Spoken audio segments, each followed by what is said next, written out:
Lena had moved into the old Maple Street apartment only because it was cheap, never imagining that the silence she craved would turn into her worst nightmare. On her very first night, she woke up at 3:07 a.m. to the unmistakable sound of someone breathing. Long, shaky breaths coming from behind the bedroom wall, so close it felt like someone stood inches from her ear. She held her breath, telling herself it was the neighbors, but she quickly learned she didn't have any. The manager had told her she was the only tenant on the entire floor. The next night, the breathing turned into whispering, broken, trembling words that barely formed sentences, like someone struggling to remember how to speak. "Don't leave me." Lena's skin crawled. She pressed her ear to the wall, heart pounding, and the voice whispered back immediately, as if waiting for her. "You hear me, finally." She stumbled backward, terrified, and when she reached for her phone to call the police, the whisper sharpened into a low growl. "Don't call them." She froze. "I've been here so long," the voice continued, "and no one listens. They only scream." The next morning, she confronted the building manager, and his face went white as soon as she said her unit number.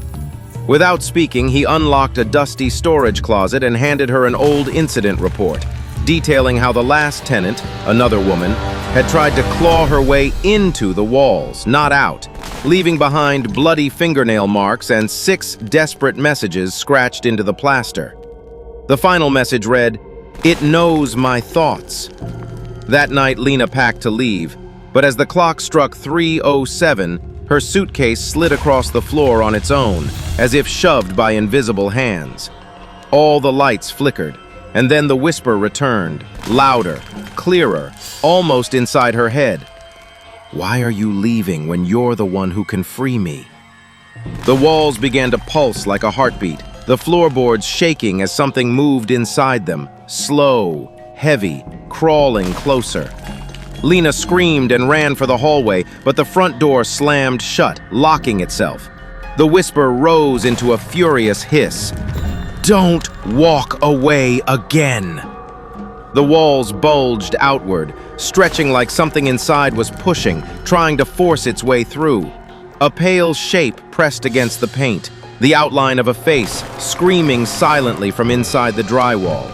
The lights exploded, plunging the apartment into blackness as the creature pushed harder, cracking the wall open. Lena threw herself out of the bedroom window, landing in the bushes outside, tearing her arms and legs, but she didn't stop running until she reached the street. When the police returned with her, the apartment was calm, normal, untouched, except for a single fresh message carved across the bedroom wall in long, deep letters. "You escaped the room, not me."